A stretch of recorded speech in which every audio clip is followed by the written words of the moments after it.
रात को आसमान में एक जबरदस्त चमक पैदा हुई। खलाई जहाज शोर के साथ जमीन पर उतरा। वो सुबह तक दोबारा उड़ने की कोशिश करता रहा। ये क्या चीज है? हाय, मेरा जहाज खराब हो गया है। क्या तुम मेरी मदद करोगे? यह तो 2 दिन लगेंगे ठीक होने में, और लोग तुम्हें देख लेंगे तो डर जाएंगे। फिर मैं कहाँ जाऊँ? मेरे पास एक तरकीब है, मेरे साथ चलो। वो खलाई इलीन को चुपके से अपने घर ले गया और कमरे के अंदर छुपा दिया।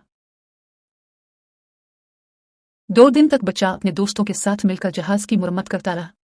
इस दौरान उसने इलीन की खूब देखभाल की। दोनों में दोस्ती गहरी हो गई। तुम सच में अच्छे दोस्त हो। दोस्त मुश्किल वक्त में काम आते हैं। आखिरकार जहाज तैयार हो गया। प्यारे दोस्त जी, इलीन ने इसे एक जादुई पर दिया। ये जादुई पर है, ये तुम्हें हमेशा मेरी याद दिलाएगा। खुदा हाफिज मेरे खालई दोस्त।